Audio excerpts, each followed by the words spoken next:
Donc, bonsoir à tous. Merci de nous avoir rejoints nombreux ce soir pour la présentation de Leviathan Dynamics, cofondé par Alan et Carino, présents ce soir. Nous sommes la plateforme Mappy Capital, une plateforme de crowdfunding. Je suis Antoine Dubas, associé de la plateforme de crowdfunding. On a une mission, ou en tout cas on se l'est donnée, c'est de financer des projets à impact, un impact sur la vie des gens, fût-ce l'environnement, le social, l'éducation ou la santé. Et lorsqu'on a eu vent ou rencontré le projet Leviathan Dynamics, on a été séduit par son impact évident sur la vie des gens, potentiellement, ne serait-ce que sur les gaz à effet de serre. Et voilà, le caractère instruit, ingénieux, même j'ai envie de dire, de leur équipe. Donc on est très fiers aujourd'hui de vous présenter Leviathan Dynamics, qui est en vote sur notre plateforme www.api-capital.com. Alors la phase de vote, c'est une période pendant laquelle on peut donner son intention d'investissement.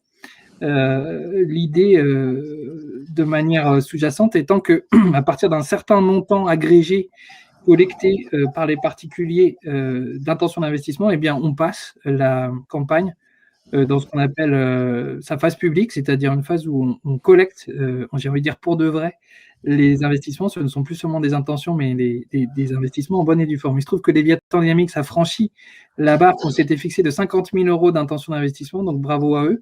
En plus, ça a été assez rapide, ce qui prouve l'intérêt de la communauté des 15 000 membres inscrits d'Api Capital dans le projet, que je ne vais pas déflorer plus avant. Alors, je m'efface pour laisser place à Alan et Carino qui vont nous présenter pendant 20 minutes Leviathan Dynamics, suite à quoi nous répondrons à toutes vos questions. Donc, n'hésitez pas à poser vos questions sur le chat. Il y a un petit chat en bas avec la barre d'outils, les 4e icônes importantes de la gauche, et vous posez toutes vos questions.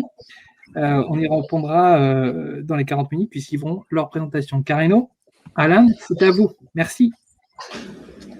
Bonjour à tous et merci de prendre le temps de nous écouter ce soir. Donc moi c'est Carino Kang et Alan dit bonjour, qui reconnaissent ta voix. Bonsoir tout le monde.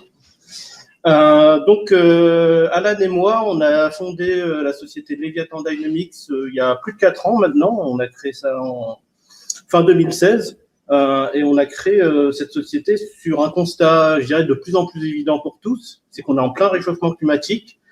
Et le sujet avec le réchauffement climatique, la conséquence, en fait, c'est que pour avoir, je dirais, une température de confort raisonnable pendant les pics de chaleur en été, on se rend compte que de plus en plus, on va avoir besoin de climatisation.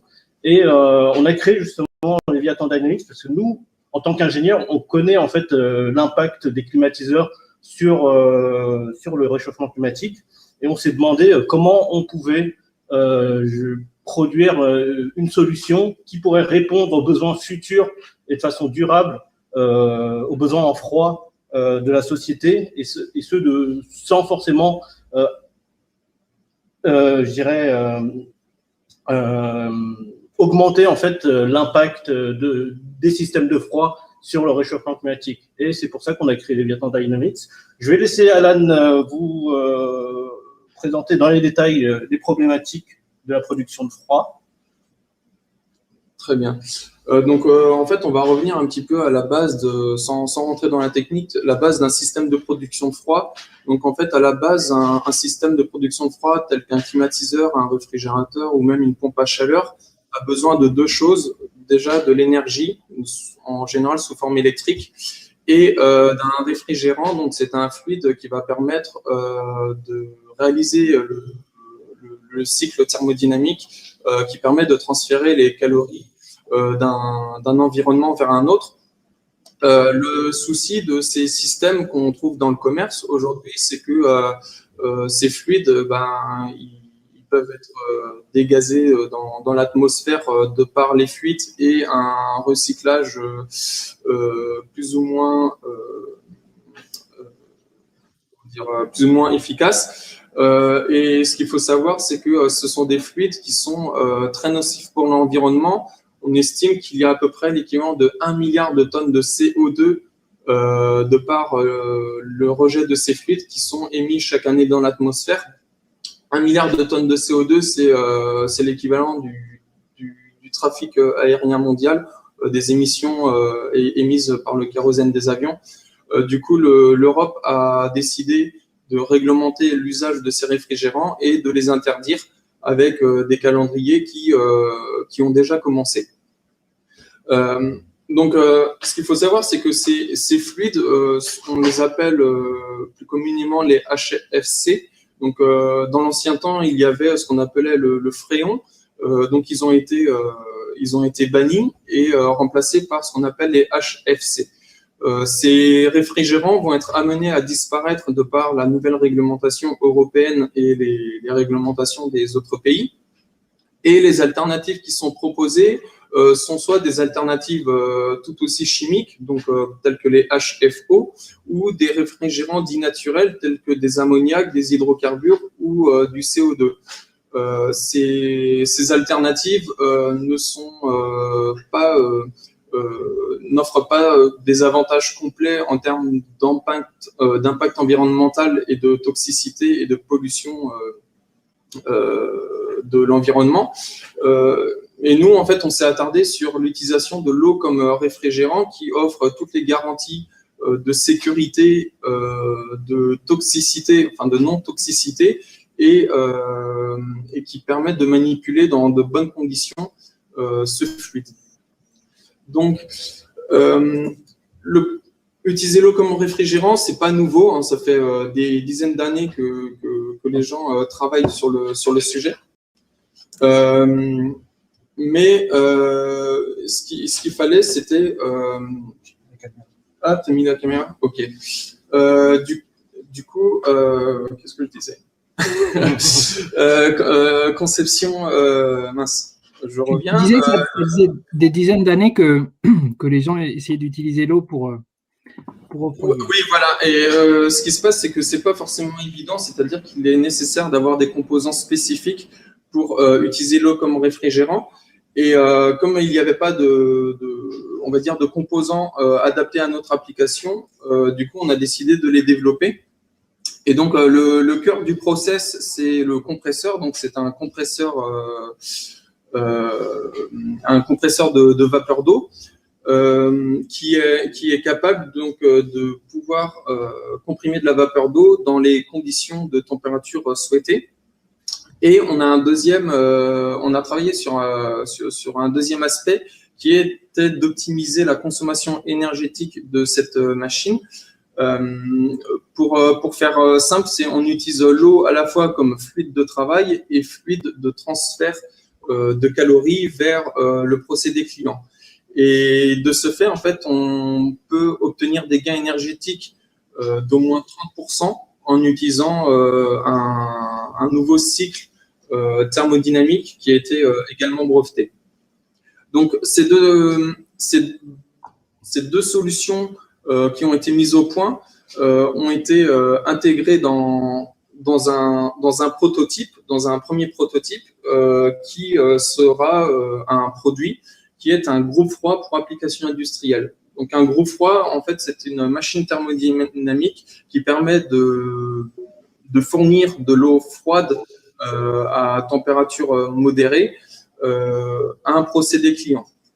Donc, l'avantage de cette machine, c'est tout d'abord, comme on utilise l'eau comme réfrigérant, on a une machine qui répond pleinement aux nouvelles réglementations environnementales avec un impact, une empreinte carbone fortement diminuée. On va aussi travailler sur la consommation d'énergie, donc proposer un produit qui en général fonctionne de manière continue, permet d'obtenir des gains jusqu'à 30%, enfin d'au moins 30% d'économie d'énergie par rapport à la concurrence. Le fait qu'on ne soit pas soumis à des réglementations qui changent constamment, on peut avoir une machine qui puisse être proposée sur le long terme à un client sans qu'il ait besoin de se poser des questions sur les normes et sur les nouvelles directives environnementales sur l'usage des réfrigérants. Derrière ça, comme on utilise de l'eau et qu'on n'est pas sous pression, donc on a des installations qui sont plus simples à installer avec des infrastructures très légères et puis une plus grande facilité de maintenance vu qu'on n'a pas besoin d'habilitation spécifique pour travailler sur la maintenance de ces machines. Derrière, ça permet d'offrir donc des coefficients de performance bien meilleurs que ce qu'on peut trouver sur d'autres technologies. Donc, à droite, on peut trouver un petit tableau qui récapitule pour une machine de ce type les performances attendues. Donc, c'est pour fournir de l'eau entre 15 et 20 degrés pour les procédés industriels. Si on parle en fait des procédés industriels, il faut savoir que c'est un marché qui se compte en dizaines de milliards d'euros à l'échelle mondiale. Bien sûr, nous, dans un premier temps, on se focalise sur le marché européen qui représente un quart du marché mondial.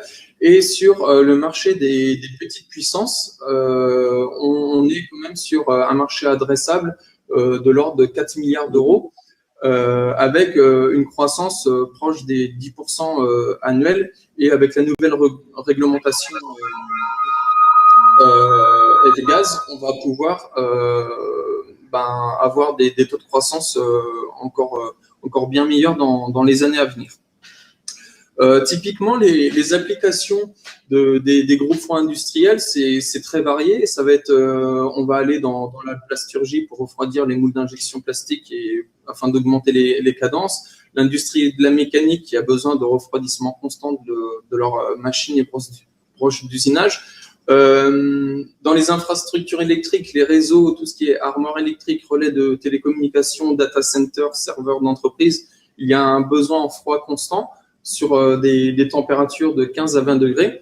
Et puis, pour citer en particulier le refroidissement des machines laser, donc tout ce qui est marché de l'industrie mécanique, de l'impression 3D en forte croissance, des besoins de refroidissement à température modérée sur des puissances de 1 à 50 kW. Je vais laisser Carino poursuivre la présentation. Alors, c'est vrai qu'on est un marché qui est très grand, parce que Alan l'a dit, le marché mondial des groupes froids, température positive, c'est 32 milliards. Faut savoir aussi que derrière, il y a le marché de la climatisation, sur lequel on ne va pas se positionner tout de suite, mais dans l'avenir, qui représente à peu près 150 milliards dans le monde.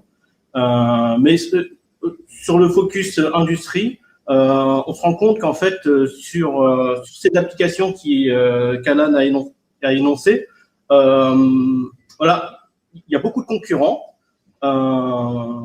mais il faut voir que les concurrents, les très gros concurrents comme Daikin, Trane ou Carrier ne sont pas forcément présents sur, je dirais, notre gamme de puissance. Eux, ils vont être sur les très grosses gammes de puissance et sur les faibles puissances, donc de 10 à 40 kW frigo. On va retrouver des grosses PME industrielles comme KKT Schiller, Frigel, Rivacol. Et il faut voir que quasiment l'ensemble des acteurs du secteur, tout ce qui est froid positif, sont sur une espèce de continuité. Ils vont continuer à avoir des machines qui exploitent des réfrigérants fluorés. Il y a certains acteurs comme A2P qui explorent la possibilité d'utiliser des hydrocarbures, mais voilà, on sait que c'est compliqué du fait de l'inflammabilité de ces gaz.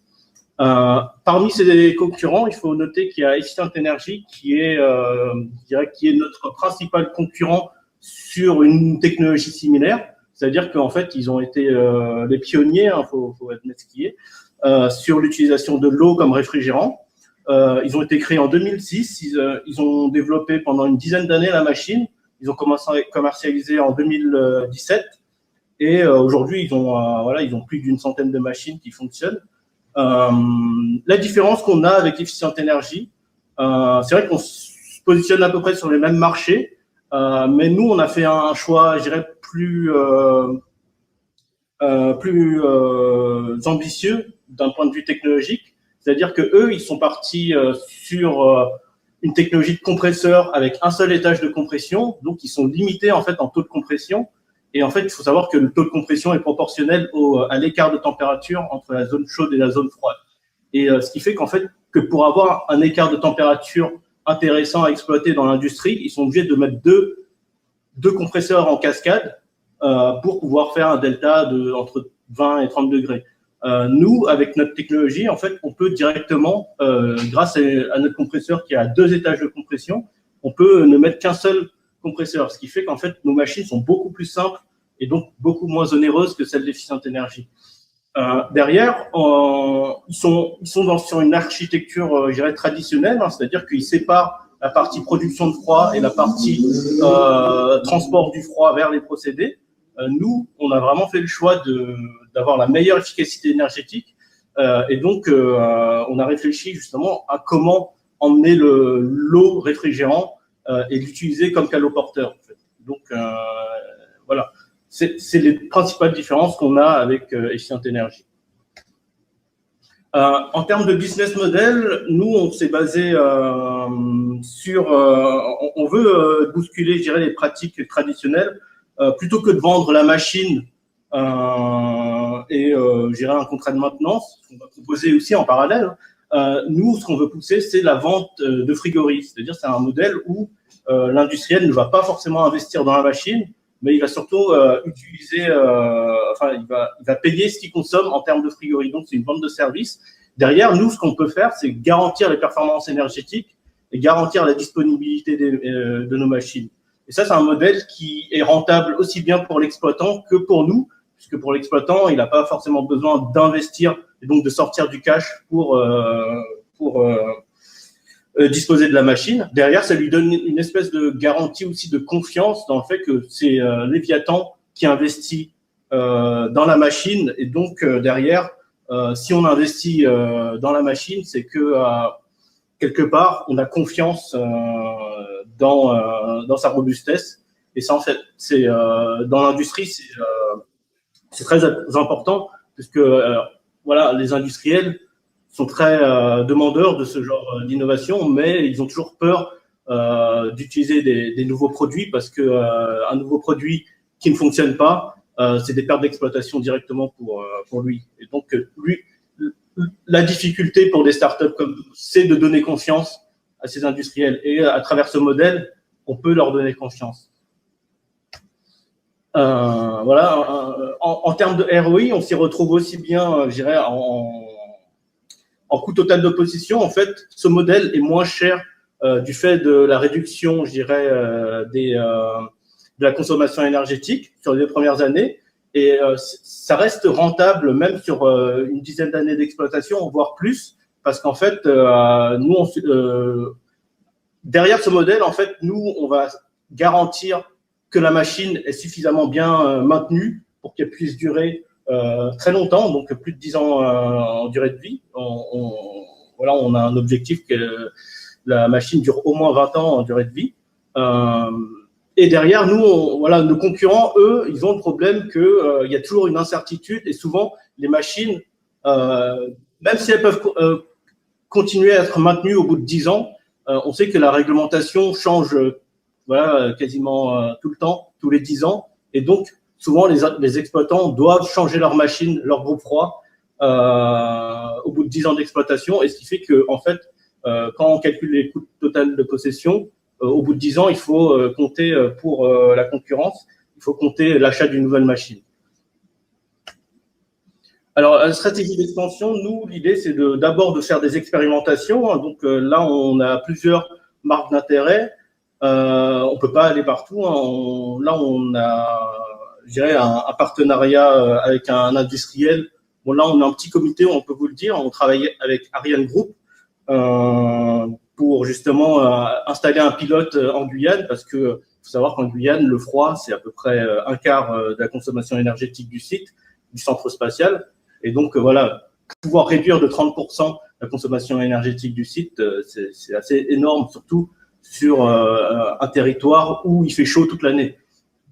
Derrière, on travaille aussi sur la communication directe auprès des acteurs d'intérêt. L'idée, c'est que vraiment, aujourd'hui, la plupart des acteurs ne savent pas que c'est possible de faire du froid en utilisant l'eau comme réfrigérant. Donc, ils vont vers les solutions qu'ils connaissent, hein, donc les fluorés, l'ammoniac, souvent sur les grosses puissances. Nous, l'idée, c'est de les éduquer, entre guillemets, sachant que si on a l'opportunité, voilà, on veut bien travailler sur des pilotes. Mais c'est vrai, voilà, au stade de maturité sur lequel on est, c'est compliqué de négocier les pilotes.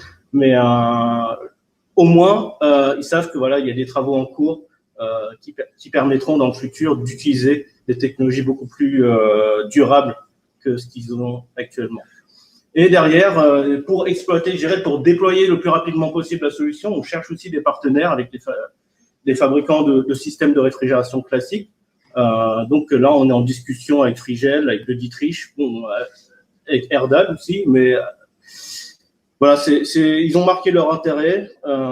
Derrière, ils attendent un niveau de maturité un peu plus élevé pour commencer à travailler sur des projets plus concrets. Alors, la feuille de route, nous, comme je vous ai dit, on a été créé fin 2016. Ça fait 4 ans qu'on travaille sur ce projet. On a eu pas mal de subventions et d'aides diverses pour faire la faisabilité. On a beaucoup travaillé sur la partie compresseur, parce qu'il faut savoir qu'on est sur des compresseurs très haute vitesse qui tournent à 90 000 tours minute.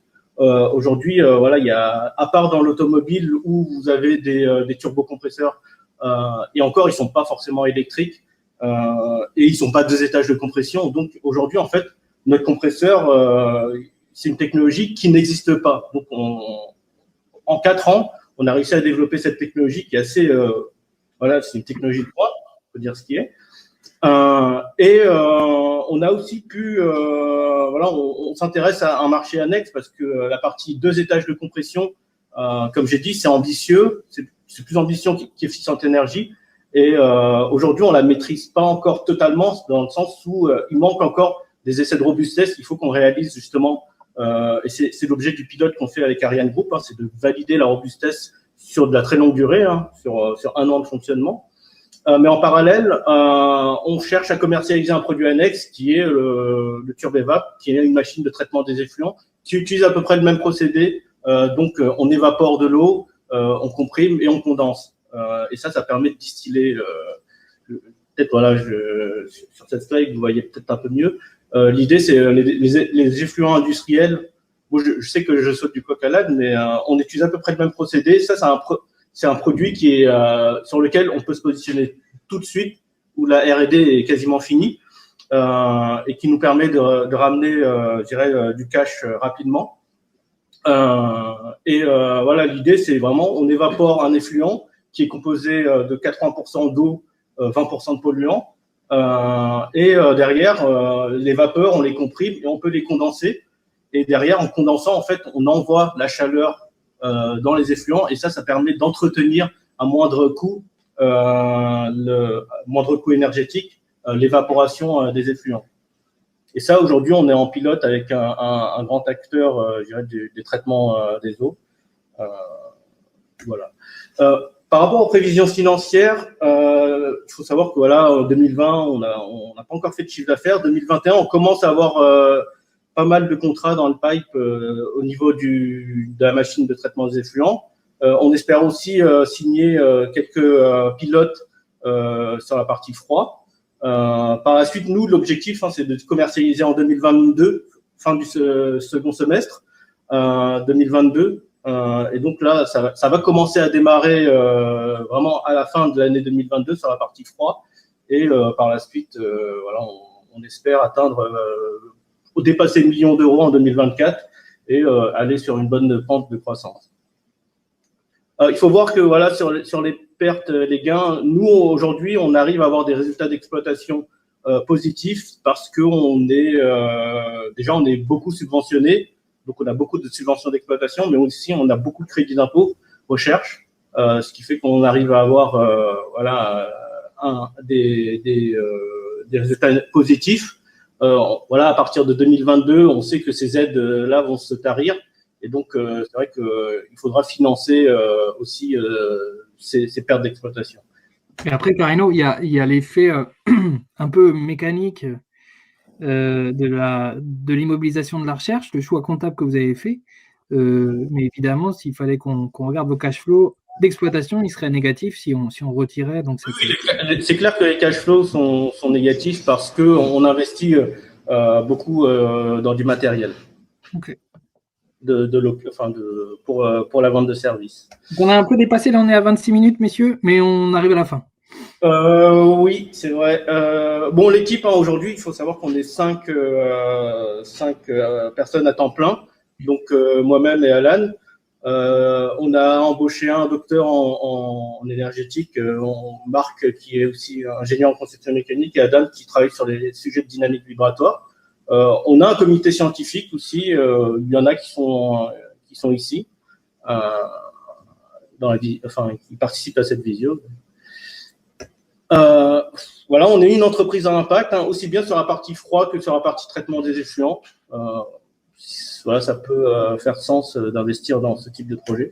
Et nos besoins, en fait, nous, l'idée, c'est d'avoir 300 000 euros pour finaliser, je dirais, la R&D, lancer, je dirais, les premières prospections et démarches commerciales et finaliser les expérimentations, sachant que 300 000 euros, ça c'est en dilutif. Derrière, nous, on sait faire effet de levier à travers la BPI, à travers je dirais, l'ADEME qui permet justement d'augmenter, voilà, à travers des subventions ou des avances récupérables, ce montant, sachant que nos besoins totaux sont plutôt de l'ordre d'1 million d'euros jusqu'à fin 2022.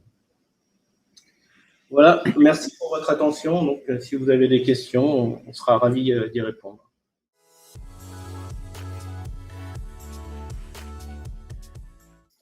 Alors, effectivement, le risque de gel, en fait, en application froid industriel, il est très limité, hein, dans le sens où, généralement, le froid dans l'industrie est utilisé toute l'année. Et donc, même s'il fait très froid dehors, justement, quand il fait très froid dehors, nous, on fait ce qu'on appelle du refroidissement libre qui permet voilà, de ne pas utiliser la partie compression et donc d'exploiter directement la fraîcheur extérieure pour refroidir les procédés industriels. Et derrière, en fait, comme le procédé chauffe, l'eau ne risque pas de geler. Après, c'est vrai que là où il peut y avoir un problème, c'est quand il y a des mises à l'arrêt très longues en temps de grand froid. Dans ce cas-là, en fait, ce qu'on recommande, c'est de faire une vidange de la machine si on sait qu'elle ne va pas être utilisée très longtemps.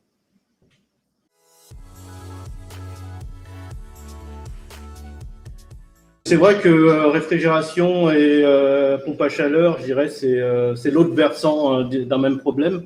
Ouais. Nous, on serait aujourd'hui, techniquement, c'est quelque chose qui est possible de réaliser.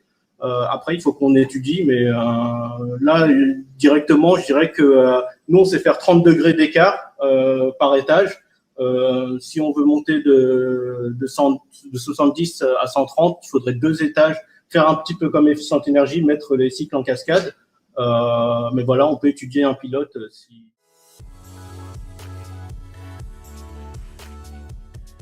Oui, alors le premier brevet qui a été déposé, c'était un brevet sur le cycle thermodynamique. Donc c'était dans le début des slides. Donc celui-là, on l'a pas étendu en dehors de la France. Le deuxième sur le compresseur, donc là on vient d'envoyer la réponse à l'INPI. On a déposé un PCT et donc voilà, on a un délai de réflexion de 12 à 18 mois pour décider quel pays stratégique on déposera pour poursuivre l'aventure. D'accord. PCT, c'est la procédure d'extension à d'autres pays. International, oui. En fait, c'est pour réserver la priorité de notre invention à l'international. Après, derrière, il faut se positionner, on a 18 mois, comme disait Alan, pour se positionner sur quel pays, effectivement, on veut protéger de l'innovation.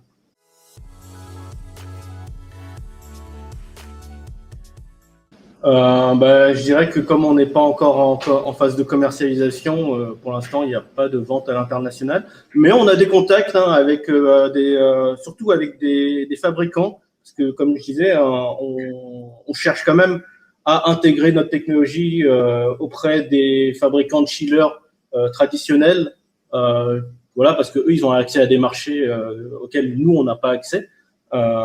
Et on est en discussion avec des Italiens et des Anglais.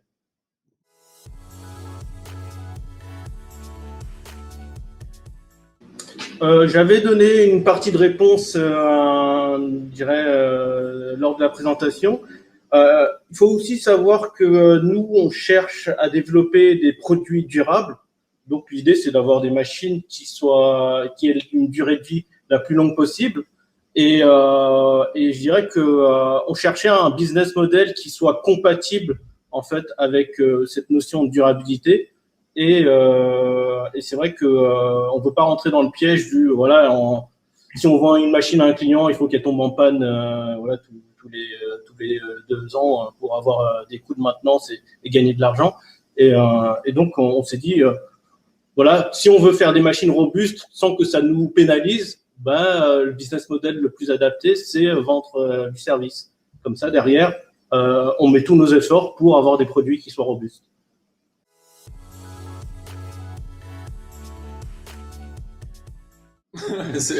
Non, oui, en fait, il faut comprendre que oui, quand on travaille sous vide, parce que oui, on n'a pas dit directement, mais on travaille sous vide. Sous vide, il y a toujours des micro-fuites dans les tuyauteries, et ce qui fait que c'est impossible de maintenir, sauf si on fait de la soudure partout, c'est très difficile d'avoir une étanchéité parfaite. Nous, je dirais qu'on a fait le choix d'accepter un certain niveau de fuite. Derrière, en fait, on comble, je dirais, ces fuites par la mise en place d'une pompe à vide. Donc, voilà, il y a une pompe à vide qui est installée sur la machine en continu. Elle consomme pas beaucoup, hein, c'est une toute petite pompe à vide, ça consomme 20 watts, donc c'est ridicule comparé au compresseur. Et on n'est pas sur un vide très poussé, c'est un vide assez primaire, donc assez facile à maîtriser au niveau de la tuyauterie et des étanchéités. Donc ça limite quand même la complexité de mise en œuvre et de maintenance.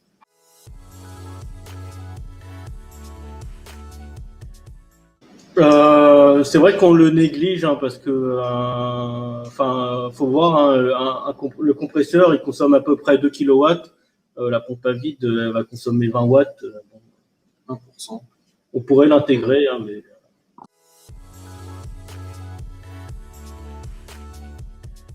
Vaste sujet.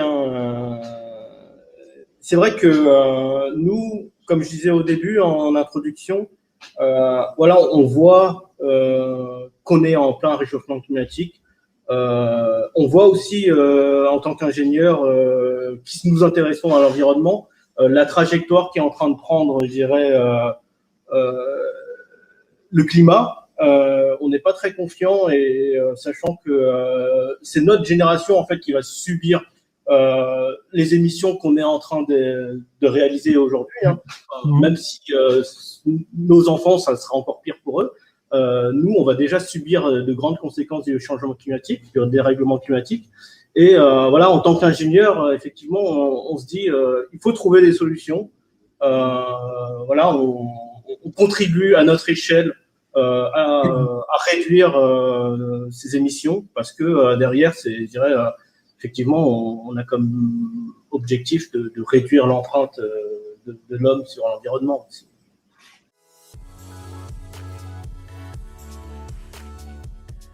Sur la roadmap, on a l'objectif pour 2021, c'est sur la partie froid, c'est de lancer l'expérimentation en Guyane. Donc, l'idée, c'est d'avoir une machine qui fait à peu près 60 kW frigorifique et qui tourne en continu, H24 pendant une année complète. Et en fait, nous, ça va nous permettre de valider tous les travaux qu'on a fait en fait à travers on a récupéré du retour d'expérience du prototype qu'on a déjà réalisé. Derrière, on a déjà intégré des modifications de design pour améliorer la robustesse. Voilà, il y a encore des études de robustesse à réaliser, mais voilà, l'idée c'est vraiment d'avoir une machine qui tient dans le temps. Et ça, avant de commercialiser, parce que le risque, c'est voilà, si on commercialise une machine qui n'est pas éprouvée, on va passer notre temps à faire du SAV et avoir une mauvaise image auprès de nos clients, donc c'est pas forcément idéal. Donc ça va commencer en 2021, ça va finir au premier semestre 2022. L'idée, c'est aussi de trouver d'autres pilotes en 2021, donc le deuxième semestre de cette année. on va chercher d'autres acteurs qui seraient intéressés pour faire des pilotes. Voilà, vraiment, le but, c'est de commercialiser deuxième semestre 2022. Et quand je dis commercialiser, c'est vraiment vendre, mais aussi industrialiser. Donc, et derrière, il y a une levée de fonds qui sera accompagnée, parce que effectivement, avec 300 000 euros, même avec 1 million d'euros, ça ne suffira pas pour financer la commercialisation de cette machine.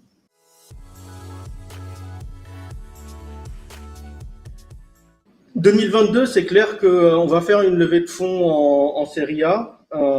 Généralement, les fonds vont demander à ce que voilà, les primo-investisseurs restent. Voilà, la suite, soit on trouve un partenaire industriel assez gros pour, je dirais, nous racheter. Ce sera plutôt autour de 2025. Soit on trouve un fonds d'investissement voilà, qui investit massivement dans Léviathan et qui rachèterait je dirais, les parts des primo-accédants.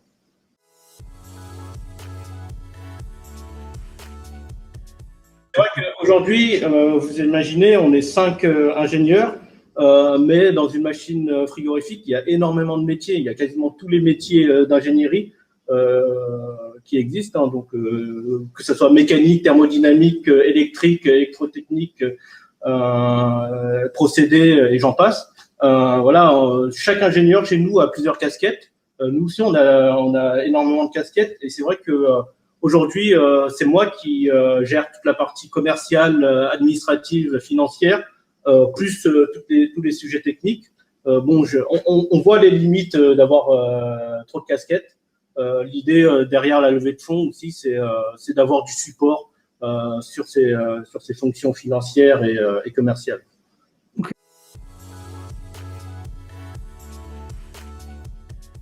En fait, ce qu'il faut vraiment comprendre, c'est que la vapeur d'eau, on peut la créer à n'importe quelle température et ça dépend vraiment de la pression à laquelle se trouve la vapeur d'eau.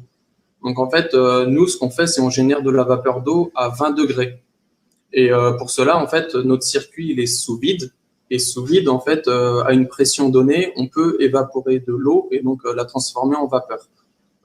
Et voilà, c'est le cycle naturel de l'eau, sauf que comme on travaille sous vide, on peut effectuer les évaporations et les condensations à des températures différentes de ce qu'on peut trouver à l'atmosphère, c'est-à-dire à 100 degrés. Il y a des publications qui énoncent que les performances énergétiques du cycle vapeur d'eau est similaire au meilleur réfrigérant qu'on connaît sur les températures positives, qui est le R134A. Donc aujourd'hui, la vapeur d'eau, le R134A et l'ammoniac, en fait, ils ont, je dirais, des performances énergétiques similaires. Voilà, c'est plus ou moins. Mais ce qui est intéressant avec l'eau, c'est qu'il peut être utilisé dans un cycle à échange direct, sans forcément avoir de problématiques de sécurité. Alors que, voilà, vous imaginez bien qu'on ne va pas transférer de l'ammoniac vers les procédés à refroidir, parce que l'ammoniac, c'est hyper toxique. Et c'est pareil avec des HFC, on ne va pas s'amuser à envoyer des réfrigérants fluorés vers un consommateur de froid, parce que derrière, déjà, les HFC sont chers, donc il faut remplir les lignes d'HFC, ça coûte cher. Et derrière, en termes de contrôle de fuite, ça devient très, très compliqué.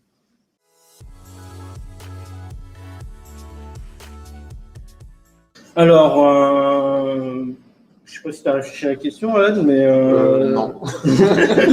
Non, nous, vraiment, il faut voir qu'on est vraiment dans une philosophie d'ingénieur. C'est-à-dire que, je dirais que quand le monde entier voit des problèmes, nous, on imagine en fait des solutions à ces problèmes.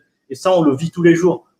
Tous les jours, on rencontre des problèmes techniques et au lieu de s'attarder voilà, à se morfondre, à dire « Ah, ça marche pas », nous, on voit directement comment, enfin directement, au moins on met toute notre énergie à trouver des solutions aux problèmes techniques qu'on rencontre. Et ça, c'est vraiment la plus grande force qu'on a.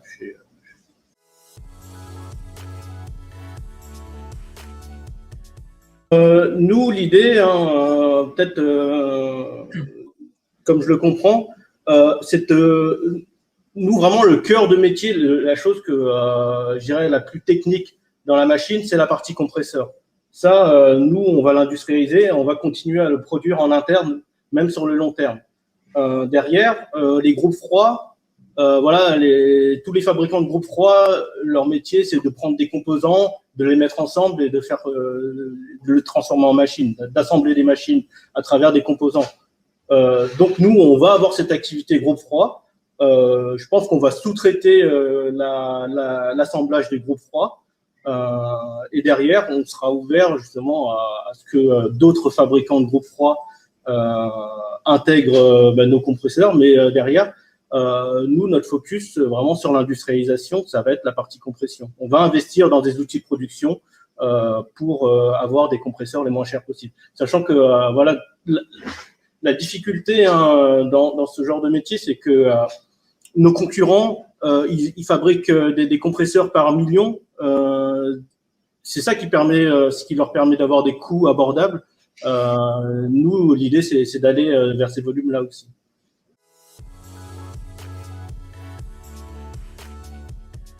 On a beau réfléchir à tout ce qui peut se passer dans la partie design, il y a toujours des choses qui sont imprévues. Et c'est vrai que c'est un peu compliqué de répondre, parce que ce qui est imprévu, on peut pas deviner, donc on peut pas mettre un pourcentage. Mais je dirais qu'on suit la loi des 80-20. Donc là, on a vu à peu près 80% des problèmes et on voit comment les résoudre.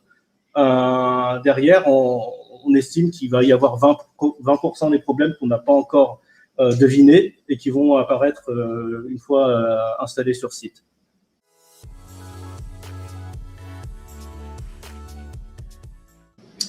Nous, le target, c'est 20 ans, 20 ans avec la maintenance qui va bien. Ouais. Voilà. Après, si on arrive dans les premières machines à avoir une durée de vie de 10 ans, voilà, on estime qu'on a réussi. De bonne chance un jour de braver l'obsolescence. Je sais plus comment on dit. Bref, l'obsolescence trop tôt. Programmée, oui. Programmée, voilà, c'est ça.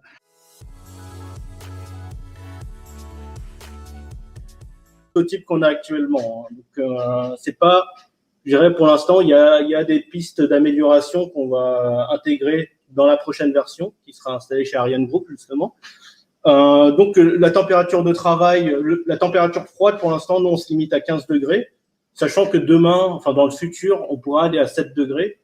En dessous, en fait, voilà, ça commence à devenir pas très intéressant d'utiliser l'eau comme réfrigérant. Donc, on va laisser voilà, des machines qui utilisent du CO2, par exemple, prendre ces marchés-là. Mais voilà, nous, aujourd'hui, on sait faire 15 degrés. On va aller sur le 15 degrés dans un premier temps. Pour la climatisation, on espère que 15 degrés, ça suffit. Voilà, parce qu'on est quand même… faut comprendre que plus on va chercher des températures basses, plus ça va consommer d'électricité. Donc, c'est vrai que nous, on espère que les gens vont utiliser la climatisation de façon plus raisonnable et limiter, je dirais, les températures de consigne de sorte à ce que on n'ait pas besoin d'avoir des groupes froids qui descendent à 7 degrés. Mais si c'est le cas, on pourrait y aller dans l'avenir. Et donc, aujourd'hui, en termes de performance énergétique, on atteint un COP de 5,75. Donc, le COP, c'est le coefficient de performance. Il faut comprendre que c'est un chiffre qui correspond à combien, si on consomme 1 kW d'électricité, on consomme 1 kWh d'électricité, combien de kWh de froid on va avoir. Donc, en gros, si on consomme 1 kWh d'électricité, nous, on va produire 5,75 kWh de froid. Et plus ce chiffre est grand, donc plus la machine est efficace. Voilà, nous, on est sur un premier prototype avec un rendement qui est, faut le dire, qui est assez faible, un rendement compresseur de 57%. On arrive quand même à avoir un COP qui est assez, honorable. Okay. Au vu des COP en échange indirect des machines OR134A ou OR410, on est même meilleur. Après, voilà, on a des objectifs un peu plus élevés. Donc, en taux de compression, on va chercher à avoir 4,7 et on cherche à avoir un rendement compresseur de 65%. Et ça permettrait, voilà, d'augmenter encore le COP.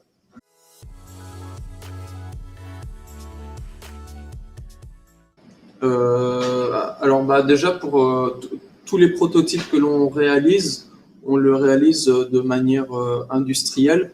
Donc, on fait tout sous-traiter. Donc, on sous-traite, quand je dis tout sous-traiter, c'est on sous-traite toute la fabrication des pièces. Et en fait, ces pièces, on les reçoit et on les assemble en interne. Donc, aujourd'hui, comme ce sont des prototypes, on les assemble, on va dire, à la main, avec des techniques manuelles. Et c'est des techniques qui peuvent être facilement industrialisables à faible coût, sans forcément automatiser avec des robots, mais au moins que les process d'assemblage soient qualitatifs. Et on va dire que dans un premier temps, la sous-traitance nous satisfait très bien de par les faibles volumes. Et si par la suite les volumes sont vraiment très conséquents et qu'on peut investir en interne pour fabriquer nos composants et réduire les coûts, ça c'est quelque chose qui peut être vu dans un second temps. Oui, juste pour préciser, là c'est vraiment, on parle de la fabrication des composants du compresseur. Oui. Derrière, l'assemblage aujourd'hui reste interne et restera internalisé.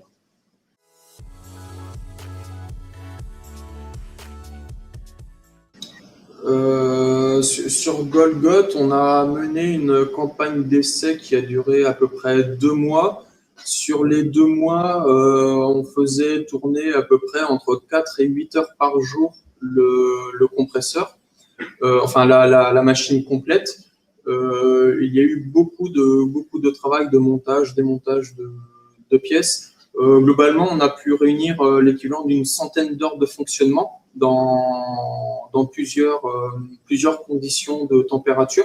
Donc, ce qui nous a permis de vous montrer des résultats. Sur la partie froid, donc Golgot, aujourd'hui, on est en train de travailler sur un pilote pour Ariane Group. Il faut qu'on valide les financements, mais je dirais que c'est quasiment fait. Il faut juste qu'on envoie des documents. Après, on a d'autres acteurs. C'est vrai qu'on ne peut pas forcément trop se disperser parce qu'on a une petite équipe. Et on n'a pas, aujourd'hui, on n'a pas des fonds qui nous permettent de faire plusieurs pilotes.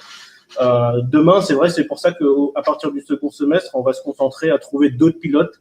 Dans tous les cas, en fait, il faut que ces pilotes soient financés et pas tous financés sur fonds propres parce que. Non, sûr, il faut qu'ils soient. Ce que tu veux dire, c'est qu'il faut qu'ils soient payants, que vous arriviez à en tirer du chiffre d'affaires pour voilà. Bien évidemment subvenir à vos besoins de coûts fixes. Après, pour compléter les résultats sur le prototype, c'est vrai qu'aujourd'hui, sur la partie cycle, on maîtrise assez bien. Il y a des petits, des endroits où on sent qu'on peut gagner facilement en efficacité énergétique sur la partie cycle, mais c'est vraiment que du peaufinage. Il n'y a pas de problème technique en soi.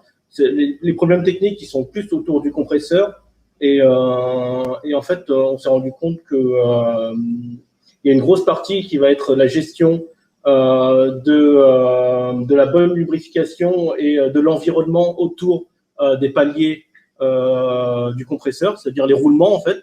Les roulements doivent être bien lubrifiés et il faut, je dirais, contrôler l'environnement autour. Donc, il ne faut pas avoir une atmosphère qui soit condensable parce que le problème, c'est que la condensation, quand la machine est à l'arrêt, risque d'endommager, je dirais, d'un point de vue chimique, l'environnement autour des roulements. Et c'est pareil sur la partie moteur, parce que nous, on est sur une technologie moteur noyé dans la vapeur.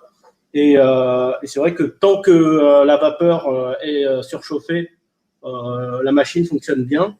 Les problèmes arrivent quand la vapeur se condense sur les éléments moteurs, les moteurs électriques, je parle. Et c'est vrai que ça, on a des idées pour gérer toute cette partie-là. Il faut qu'on les mette en œuvre. En fait, pour résumer, quand la machine tourne, il n'y a aucun problème. Enfin, aucun problème, ça marche très bien. Et c'est quand on arrête la machine et avec certaines conditions de fonctionnement, quand on l'arrête, parfois les redémarrages sont parfois délicats parce qu'on ne maîtrise pas forcément comment la vapeur d'eau va se condenser, va se comporter dans le compresseur quand il ne tourne pas. Et donc ça c'est des petits artifices en fait qu'il faut qu'on mette en place et qu'on teste sur site expérimental.